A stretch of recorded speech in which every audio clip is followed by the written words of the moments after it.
Lep pozdrav z moje strani. Sem vesel, da sem v tem dopoldnevu lahko z vami. Pripravil sem nekaj, bom rekel, projekcij, upam, da bo tehnika delovala, kot bi si človek želel.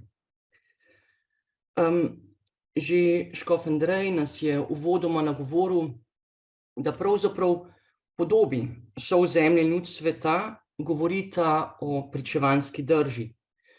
Namreč o gostoljubnosti, o odprtosti, o misijonarskem pogumu. In danes se nam zdi povsem jasno, da to drži in da to zaobsega vse vernike, klerike, redovnike, laike. Vsi naj bi bili pričevalci. Vendar že en birmanski sestanek postane velikokrat zalogaj. Kdo bo nagovoril starše? Razen župnika se velikokrat noben katehet ne čuti dovolj kompetentnega oziroma da bi zmogel ustreči vsem zahtevam staršem. Že ko potekajo dogovori za duhovne vaje ali sooblikovanje nekega duhovnega dogodka, bi nekateri starši 1001 stvar, spet drugi prav ničesar. Pod črto, vsi bi vse, zlahka in takoj. Le redki bi čisto zares v to kaj vložili. Pogled je usmerjen na koristnost, funkcionalnost, predvsem mene, in velikokrat daleč od tega, da bi rasli skupaj kot občestvo. Visoka pričakovanja vzbujajo strah, neuspela komunikacija frustracijo. Namesto soli in luči, namesto gostoljubne odprtosti in misijonarskega poguma se naseli občutek nesprejetosti. Tako duh pričevanja in sodelovanja ostaja včasih bolj pobožna želja. To ni črn scenarij, včasih mogoče tudi realna izkušnja, predvsem pa želi biti to kot neko izhodišče za razmislek o pričevanski, občestveni, soodgovorni drži.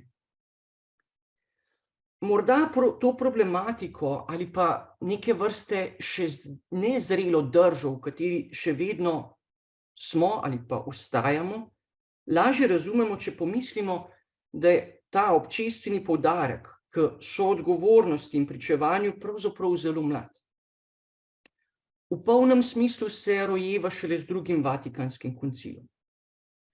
V stoletjih pred tem se je zdelo, da je to poslanstvo cerkve namenjeno zgolj hierarhiji, njenemu hierarhičnemu poslanstvu, ki je temeljilo na posvečenju in jurisdikčni oblasti. Potem, ko se je v prvi polovici 20. stoletja vzdolž z drugimi gibanji poglobitve vere prebudilo tudi vprašanje laikov, njihove deležnosti pri apostolatu cerkve, je drugi Vatikanski koncil obstoječemu dojemanju, da morajo laiki biti deležni hierarhičnega apostolata, ravno s podobo Božjega ljudstva vse vernike vključil v držo pričevanja. Dodatno pa laikom namenja specifični način tega poslanstva, in sicer na tistih krajih in tistih okoliščinah, kjer mora cerkev samo po njih postati sol zemlje. S tem prispevkom želim na podlagi branja nekaterih odlomkov drugega Vatikanskega koncila in Svetega pisma, ki osvetljuje preloški lik vernika, izpostaviti občestveno podobo cerkve ter model delovanja, ki se je porodil v tem okviru, namreč cerkve kot skupnosti misijonarskih učencev. To pojmovanje se je pojavilo v cerkvah misijonskih pokrajin, skupaj z nekaterimi kriteriji, ki se mi zdijo pomembni in omogočajo, da bi verniki prišli do osebnega srečanja z Jezusom, v tem rasli in tako pričevali kot skupnost Jezusovih učencev. Razmislek je zato oblikovan v 3 točkah. Prva, občestveno-pnevmatološki poudarek koncila, pri katerem želim izpostaviti nekaj besedil konstitucije, dogmatične konstitucije o cerkvi, Lumen Gentium, ki zaznamuje bistvo cerkev in ob tem izpostavil vlogo Svetega Duha Cerkev obdaruje z najrazličnejšimi darovi. Drugo, preroški duh v življenju skupnosti v Svetem pismu želim ob liku preroka izpostaviti nekaj kriterijev, ki naj bi preroka in pričevanje preroka zaznamovali.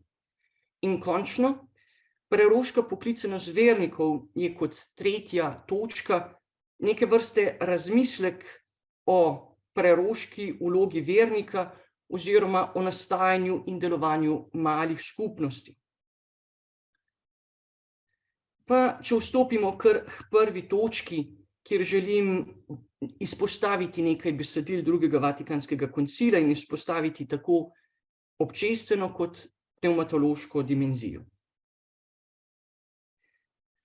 Drugo poglavje dogmatične konstitucije o cerkvi Lumen Gentium postavi kot ključ razumevanja celotne skrivnosti cerkve svetopisemsko terminologijo Božjega ljudstva. Ravno s to terminologijo se koncil odmakne od predhodne pravno-hierarhične ekleziologije, popolne avtonomne družbe, a ne enake družbe, societas perfecta, kjer se je zdelo, da obstaja en ključni poudarek na učeči cerkvi. Koncil postavlja v ospredje kristološki in pnevmatološki vidik, ki je prihajal na plano s pol stoletja trajajočim gibanjem vračanja k virom. Kot izhodišče enakega dostojanstva in poslanstva, koncil postavlja krst in birmo. V tem oziru koncil razlaga, da je mesijansko ljudstvo odlikovano z dostojanstvom in svobodo Božjih otrok, ko v njihovih srcih prebiva Sveti Duh kakor v templju. Za postavo pa ima novo ljudstvo zapoved ljubiti, tako kakor nas je ljubil sam Kristus. Ravno s podobo cerkve kot Božjega ljudstva koncil odkriva občestveno, zgodovinsko in Božjo prvino cerkve, kot beremo v Lumen Gentiumu številka 9. Iz tega paragrafa bi želel izpostaviti 4 točke, 4 temeljne poudarke, ki se mi zdijo pomenljivi. In sicer v ozadju te občestvene dimenzije je, kot rečeno, Božje ljudstvo, ki ga osnuje Bog. In drugi tak poudarek je zgodovinski poudarek, kjer je temeljni koncept, ki nas vse na nek način povezuje, pa tudi zavezuje, je ravno zaveza, ki ima za nas kristjane tistega ključni lik Kristusa v enem eskatološkem pričakovanju. In kot omenjeno že prej, Lumen Gentium izpostavi, da je v ozadju cerkve tej skupnosti tisti Božji vir, Bog, ki sklicuje cerkev. In končno, odrešensko poslanstvo cerkve, znamenje in orodje zedinjenja z Bogom in vsega človeškega rodu, je predstavljeno ravno v občestvu in v povezanosti vseh kristjanov. Na drugi strani lahko izpostavimo pnevmatološko dimenzijo, ki temelji na dejstvu, da je cerkev delo Svete Trojice in je pri delovanju in življenju cerkve ključen Sveti Duh. Sveti Duh daje cerkvi živost, saj cerkev uvaja vso resnico, jo zedinja v občestvu in službi, obdarja in vodi z različnimi hierarhičnimi in karizmatičnimi darovi. Duh, ki cerkve daje živost preko najrazličnejših darov, namenja te darove za oblikovanje občestvene povezanosti preko preroškega daru resnice ter ji naklanja rast preko poguma za misijonarsko pričevanje. Koncil o vlogi Svetega Duha spregovori v drugem poglavju dogmatične konstitucije o cerkvi, namreč ko spregovori o Božjem ljudstvu. V tem oziru bi želel izpostaviti 4 temeljne poudarke. Prvi tak poudarek je v številki 12, kjer je izpostavljen verski čut, tisti temeljni čut, ki vsakemu kristjanu kot celoti cerkve daje možnost in sposobnost, da prepoznava, kaj pritiče veri, Drugi tak poudarek je pravzaprav vsak, ki na najrazličnejše načine prejema dar, da zmore sooblikovati skupnost, jo graditi. Tretji poudarek, znova, omemba karizem, ki so resničen dar cerkvi, znotraj tega pa je ključen moment, da je cerkev tista, ki prepoznava te darove, ki naj bi rasli v cerkvi in cerkev tudi izoblikovali. Torej, najrazličnejši darovi so darovi znotraj in za cerkev. In končno, Sveti Duh je tisti, ki pravzaprav priganja k sodelovanju, da cerkev izpolni Božji načrt, Božji sklep, ki ga je Kristus postavil. In sicer zato je vsak Kristusov učenec dolžan, da po svojih zmožnostih razširja vero.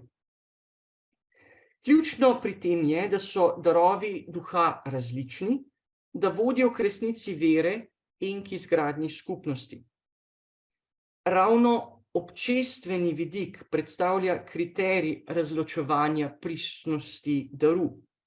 Saj dar, ki ga prejema posameznik, ni namenjen zgolj njemu samemu kot individuumu, temveč njemu, ukolikor je del celote in namenjen je za izgradnjo cerkve.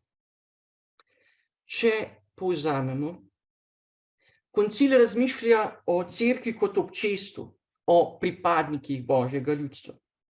Vsi člani imajo enako dostojanstvo in poslanstvo.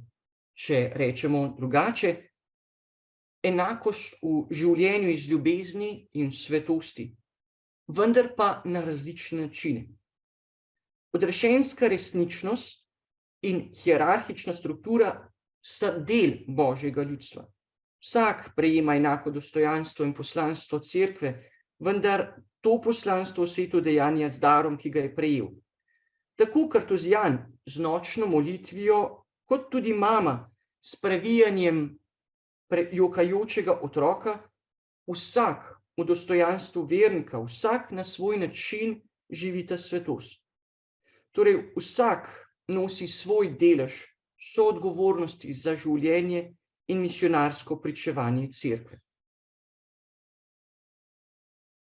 Iz tega, kako naj rečem, analitičnega branja koncilske konstitucije o cerkvi, ki se mi zdi, da je pomenljiv, da se morda določene vidike ozavestimo, čeprav se nam zdijo tako zelo znani, pridem v ta osrednji del, ki je namenjen svetopisemskemu branju, in sicer o preroškemu duhu, kakor se kaže v življenju skupnosti v Svetem pismu. Koncilsko razumevanje cerkve, ki povezuje občestveno in pnevmatološko dimenzijo, namreč domuje v svetopisemskem pojmovanju preroške poklicanosti. Prerokov obstoj je vezan na njegovo poklicanost in poslanstvo, ki ga živi v okviru Božjega ljudstva. Prerok, od Boga poklicani mož in tudi žena, kliče en ali drug ljudstvo k obnovitvi zaveze, k vrnitvi v odnos z Gospodom, kar je edino smiselno in edini smiselen način življenja. To preroško resničnost, biti poklican in poslan, je mogoče prepoznati pri preroku Izaiju, ki prevzet od Božje svetosti in polnosti življenja pravi: tukaj sem, pošlji mene. Ta poklicanost temelji na resnični izkušnji Boga življenja, ki ima za cilj življenje, vendar ne mimo resnice, ki postavlja ogledalo pred neživljenje znotraj skupnosti. To poslanstvo resnici se kaže s prerokom Jeremijem, ko mu Gospod pravi: glej, postavljam te ta dan nad narode in kraljestva, da ruješ in podiraš, da uničuješ in rušiš in končno, da zidaš in sadiš. Ob analizi nekaterih svetopisemskih odlomkov izpostavimo 3 ključne kriterije oziroma poudarke. Poklicanost kot odnos z Bogom, preroška poklic poslanstvo kot dar in prenos različnih darov za življenje skupnosti. K prvemu. Mojzesov lik je pravzaprav paradigma preroštva. Dober mesec nazaj smo bili skupaj s škofom Maksimilijanom v Sveti deželi, ki nas je ravno ob tem liku spomnil, da je Mojzes lik voditelja, ki je voden, ki ga kliče, vodi in pošilja Gospod.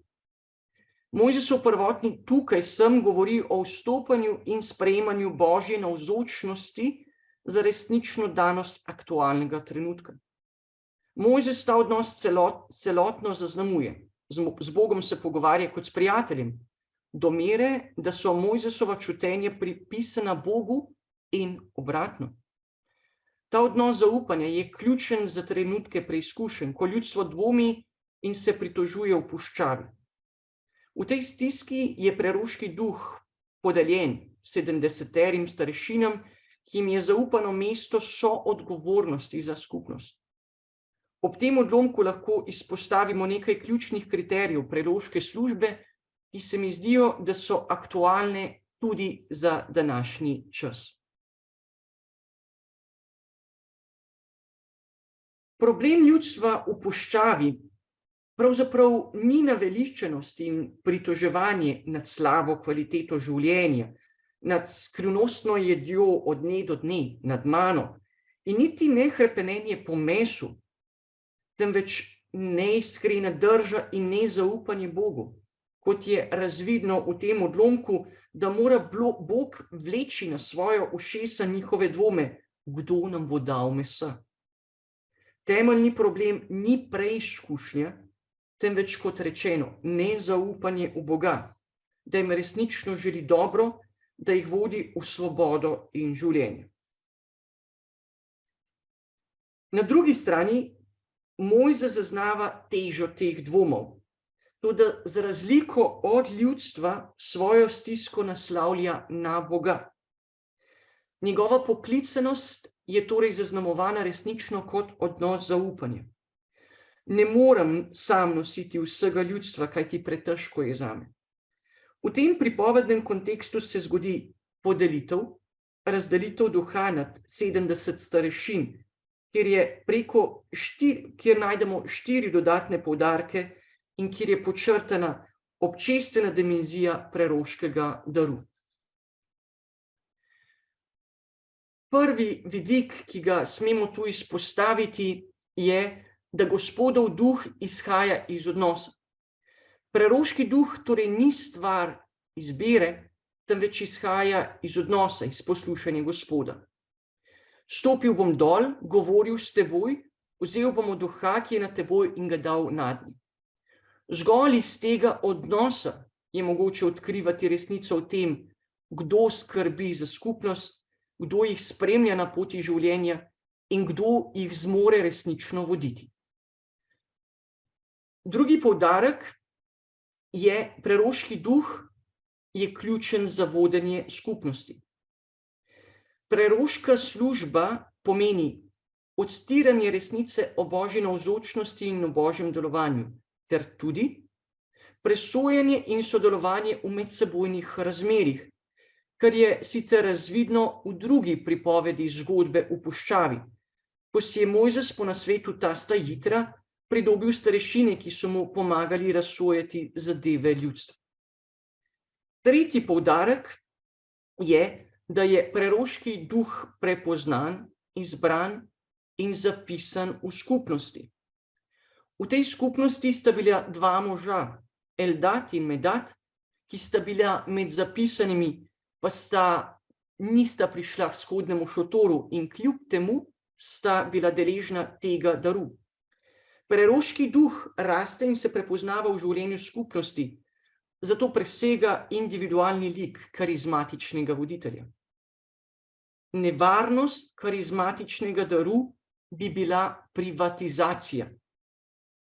nisem prejel, če smem tako reči, daru zase, ampak za skupnost. To tudi na način, da me ta dar presega, da lahko neka karizma ostane za skupnost, tudi ko prvotni nosilec karizme umre oziroma zapusti skupnost. Resničnost daru se kaže v tem, da je v kontekstu skupnosti ali tudi cerkve prisoten in to skupnost cerkev gradi. In končno, zadnji poudarek, se kaže, da je v tej Mojzesovi želji, hrepenenju, da je preroški duh pravzaprav namenjen za vse ljudstvo. Mojzesovo hrepenenje, da bi se vse ljudstvo spremenilo v preroku, ni želje, da bi vsi vstopili v neko ekstatično stanje ali da bi bili vsi kakor Mojzes. Ne gre torej za kopiranje Mojzesa ali Jozueta ali kogarkoli drugega, temveč za prepoznavanje in uresničevanje osebnega odnosa z Bogom in v svoji danosti in resničnosti. Preroški uvid je zmožnost branja svoje resničnosti v odnosu z Bogom. V tem primeru skupnost ni omejitev, temveč prostorje, kjer skupnost raste v prepoznavanju in slavljenju Božjega delovanja. Ta Mojzesova želja se na poseben način uresničuje ob binkoštnem prazniku. Po najrazličnejši jeziki postajajo razumljeni kot ena hvalnica mogočnih Božjih del. Če binkoštni praznik predstavlja vrhunec delovanja duha za skupnost, pa nam svetopisemska zgodba razkriva najrazličnejša področja delovanja duha, od modrosti vodenja do spretnosti ustvarjanja in ključno prepoznavanja resnice. Zato tu preidem na drug moment v tem svetopisemskem okviru, preroško poslanstvo kot dar. Preroški dar se sicer umakne z vodstvenega položaja v kraljevski dobi, vendar bo prerok kot Božji glasnik, znanilec resnice, zelo prisoten v javnem življenju. Preroki res niso jasnovici ali prerokovalci prihodnosti. Ti namreč niso najbolj zaželeni v judovski skupnosti. Kljub temu pa preroke najdemo, kot rečeno, kot Božje može ali žene, v okviru kraljevskega dvora kot svetovalce ali kot častilce Boga ob templju in svetiščih, ter sredi med ljudstvom kot znanilce resnice, da Bog ima in mora imeti mesto na vseh ravneh življenja, če skupno želi obstati. Prerok je torej znanilec resnice sedanjega trenutka, kjer na žalost prepoznava umanjkanje odnosa z Bogom, ki se kaže v malikovanju oblasti, v političnih intrigah, v zlorabi religioznega in končno in ključno v družbeni nepravičnosti.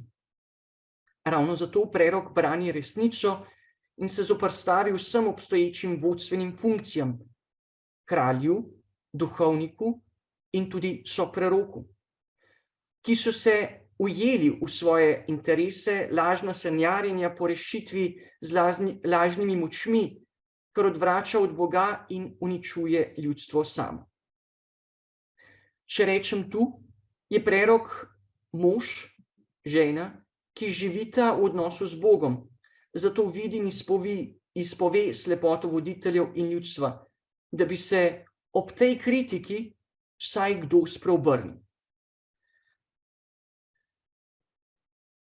Tako prerok Izaija izpostavi kot Božje povabilo kralju Ahazu, povabilo k zaupanju, k veri, ki edina daje identiteto, mirnost tudi sredi človeških političnih intrig.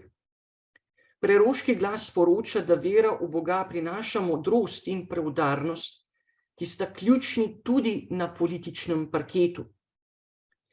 V sirski-izraelski navezi se kralj Ahaz ne more rešiti s klicanim Asircem, temveč sklicanjem Boga. Drugi tak preroški okvir nam je prerok Amos, ki je poslan v drugo iz juga v severno kraljestvo, v kraljevo svetišče v Betelu, kjer oznanja uničenje severnega kraljestva kot božjo kazen zaradi koruptivne, nemoralne in nepravične družbe. V tem kontekstu pride v spor z duhovnikom Amacijajem, ki ga zaničuje in zavrača. Amos izpostavi bistveno noto preroštva v tem, da ne temelji na svojih željah, temveč na božjem klicu, na božjem poslanstvu in na božji besedi.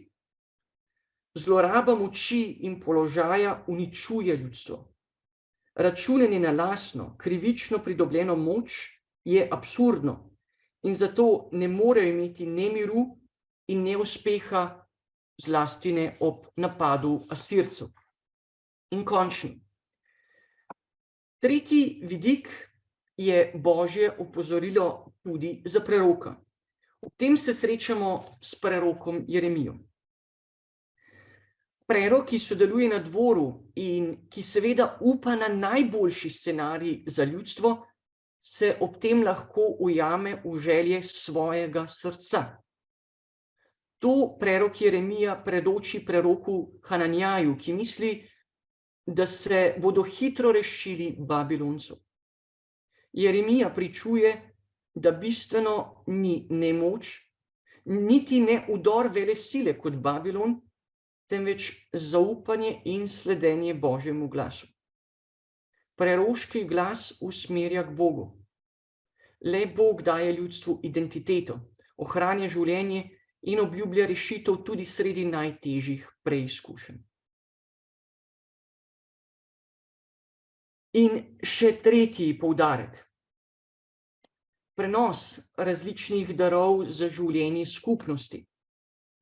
Temeljni namen preroškega daru, ki ga želimo tu ovrednotiti, je soočenje z resnico sedanjega trenutka v odnosu z Bogom in ne brez njega.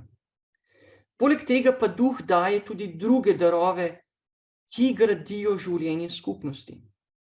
Tudi darovi umetnosti in rokodelstva oblikujejo skupnost in v skupnosti zavest in prepoznavanje Boga v svoji sredi. Mojzes tako sprejema Becalela, sina Urijaja, Hurovega sina, kot od Boga poklicanega, napolnjenega z Božjim duhom, z modrostjo, razumnostjo in vednostjo za vsakršno delo, da bi oblikoval šotorišče, torej znamenje Božje navzočnosti in spremstva. Darovi so tako različni. Vsak naj bi s svojim darom služil in oblikoval življenje skupnosti. Vsak dar ima torej občestveni vidik. To je dodatno zaznano v tem, da skupnost dar prepoznava, ga zaznamuje in potrjuje z različnimi znamenji. Tako so Aaron in njegovi sinovi potrjeni z duhovniškim nazivjem. Nunov sin Jozue s polaganjem rok kot Mojzesov naslednik v vodenju ljudstva. Končno, znamenje polaganja rok in maziljenja zaznamuje postavitev kralja kot Savla in tudi prenos preroške službe, kot to stori prerok Elija nad Elizejem.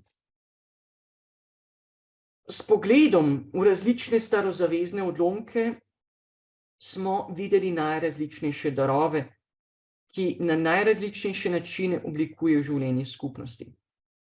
Vse te oblike služenja so bile vedno tudi priča popredmetanja božjih darov. Torej, božji darovi so vedno znova postali predmet lastnega interesa. Zato preroki obljubljajo obnovo zaveze z Bogom in tudi v ljudstvu samem. Ta zaveza, kot lahko beremo pri prerokih kot Ezekiel in tudi Jeremija in nenazadnje Izaija, bo temeljila na daru duha, na čutečem srcu, ki ga bo ustvaril Bog. Torej na novi povezanosti med Bogom in človekom, ki pa jo lahko ustvari le Bog.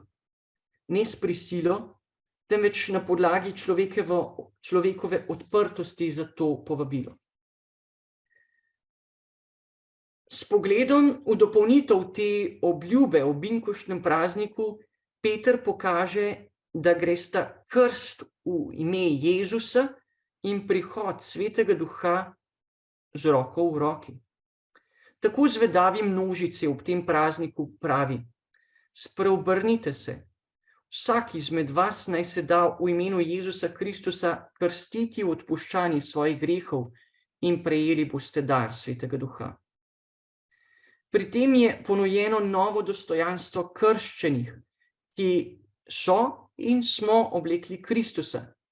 Zato ni več prvo ali drugorazrednih kristjanov, temveč smo vsi eno v Kristusu, kot pravi Pavel v pismu Galačanom. Jezus uresničuje srečanje med Bogom in človekom.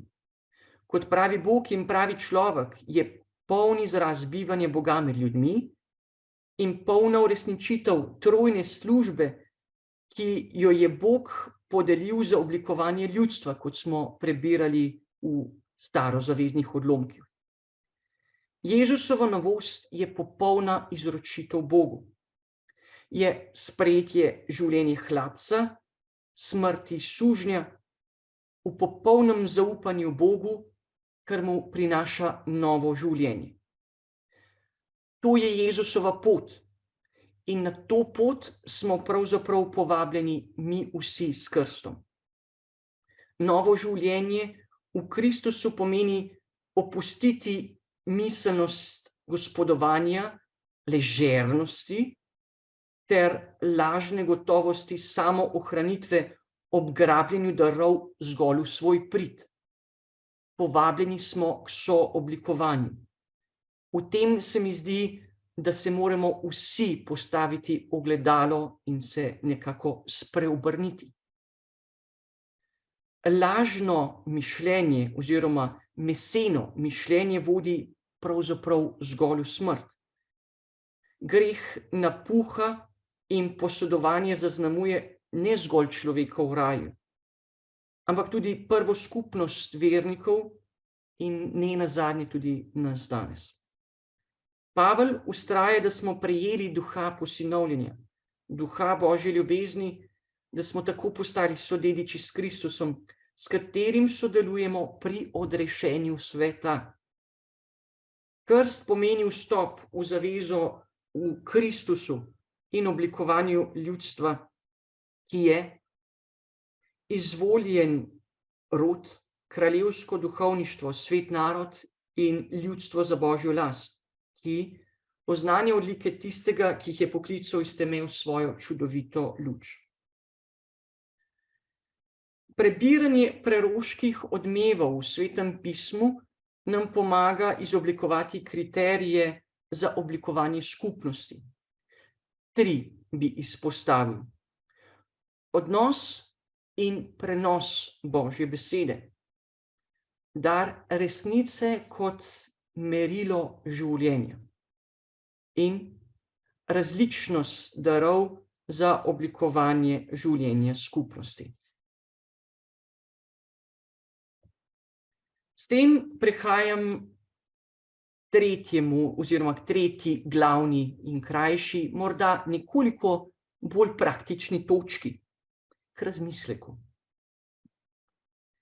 Sveto pismo povezuje delovanje duha s cerkvijo. Zato je razumljivo, kot smo videli tudi ob branju odlomkov drugega Vatikanskega koncila s podobo Božjega ljudstva, da se vidi povezanost vseh v Kristusovem telesu, kjer je glava Kristus, Sveti Duh pa oživljajoči in povezovalni princip. Če je torej sakrament krsta oziroma če so sakramenti uvajanja tisti, ki nas povezuje v poklicanosti, ki nas posvečujejo za poslanstvo, pa teološka postavka potrebuje spodbude skupnemu sodelovanju. Danes se tega pravzaprav zelo zavedamo. Koncilski teolog Yves Congar, verjetno bomo v drugem prispevku še kaj bistveno več slišali o njem, pravi in ob krstni povezanosti vseh kristjanov razmišlja o soodgovornosti za življenje skupnosti preko različnih oblik služenja. To povezuje z različnimi načini svetosti, ki pomeni približati se Kristusu najprej, oziroma posvetiti svet s prinašanjem Kristusa svetu. Če k temu njegovemu uvidu dodamo še misel oziroma uvid teologa Karla Rahnerja, ravno tako koncilskega teologa, ta slednji izpostavi vidik moči Kristusovega učlovečenja in delovanja njegove milosti v svetu. Vsak kristjan je povabljen, da bi to Kristusovo milost odkrival v svetu, jo prepoznal, jo poimenoval kot Kristusovo in jo zmogel povezati v celoto skupnosti cerkve. Tu bi lahko rekli, da Bogu ni nič tujega in da je svetost mogoče živeti sredi sveta. Seveda ravno s to noto, da odkrivam Kristusa in da oblikujem občestvo. To pomeni preroška poklicanost in poslanstvo vernika. Ali, če uporabimo koncilske besede, oblikovanje notranje zveze z Bogom in edinosti vsega človeškega rodu. Konkretizacija tega koncilskega učenja je oblikovanje malih, temeljnih, bazičnih skupnosti, ki so kot celice, ki dajejo živost cerkvi. Congar vidi živost teh skupnosti kot protiutež dotedanji administrativni, hierarhični okorelosti. Zanj je morda kot konkreten primer take male skupnosti, ki živi medsebojno povezanost ob evangeliju in skupnih molitvah ter s poslanstvom ljubezni in povezanosti v skupnost, ravno skupnost svetega Egidija, ki jo je spoznal v Rimu. Poleg tega pa lahko nastanek teh malih temeljnih skupnosti, ki so vrednotile krstno dostojanstvo in poslanstvo, v letih po koncilu opazujemo v Latinski Ameriki, Afriki, Indoneziji, Italiji in tudi drugod po Evropi. Soodgovornost vernikov skupnosti naj bi presegla pasivnost skupnosti, ki so bile v teh misijonskih deželjah velikokrat omejene na zmožnosti duhovnikov in nekaj katehetov, medtem ko so drugi člani skupnosti ostali povsem pasivni in odvisni od teh voditeljev. Snovalci teh temeljnih skupnosti so postavili za tako imenovane male celice, za temeljne skupnosti sledeče kriterije. Tu jih zgolj povzamem. Na eni strani gre za oseben stik in za resnično občestvo, ki naj bi zaznamovali te skupnosti. Drugi poudarek je, da ima temeljni pomen Božja beseda, ki naj bi se brala in premišljevala skupaj in naj bi na tej podlagi za tisto temeljno središče in glavo v tej skupnosti postavili resnično Kristusa. Poleg tega je v teh skupnostih primeren oziroma pomemben vidik služenja, medsebojne povezanosti, skrbi drug za drugega ter podelitev vere. In končno, kot vrhunec naj bi za te skupnosti predstavljala in bila Evharistija. Tovrsten model je morda še danes prisoten na področju misijonskih dežel, kjer je pomanjkovanje duhovnikov še večje in se morajo skupnosti same organizirati, da življenje skupnosti in življenje vere zmore obstati tudi zgolj s pričo ali zgolj ob redkejših obhajanjih svete maše. V geografskem okviru Latinske Amerike se rojeva tudi pojmovanje cerkve kot misionarskih učencev, kjer je izpostavljen vidik občestva, recipročnega služenja in predajanja vere. Na srečanju tamkajšnjih škofov s papežem Benediktom XVI. Leta 2007 v Aparecidi v Braziliji se tamkajšnji škofje odločijo za kontinentalni misijon, saj na žalost prepoznavajo, da se je velik del katoličanov zapustilo katoliško cerkev in se pridružilo drugim skupnostim. Torej, kaj so bili razlogi za ta odhod katoličanov? Niso izgubili vere, zgolj zamenjali si skupnosti. Škofje pri tem vidijo oziroma so odkrivali 4 razloge odhode katoličanov, torej razlogi, ki so iz druge skupnosti nudili in so očitno umanjkale v katoliških skupnostih. To so kerigma in osebno srečanje skupnosti s Kristusom, osebno spreobrnenje, učenčevstvo, služenje in nenazadnje misijon. Zato so se škofje sami odločili, da bi in so postavili 5 kriterijev, na podlagi katerih naj bi pripravili in vzgajali misijonarske učence. 5 teh kriterijev bi želel izpostaviti in ob tem postaviti nam tudi kakšno vprašanje.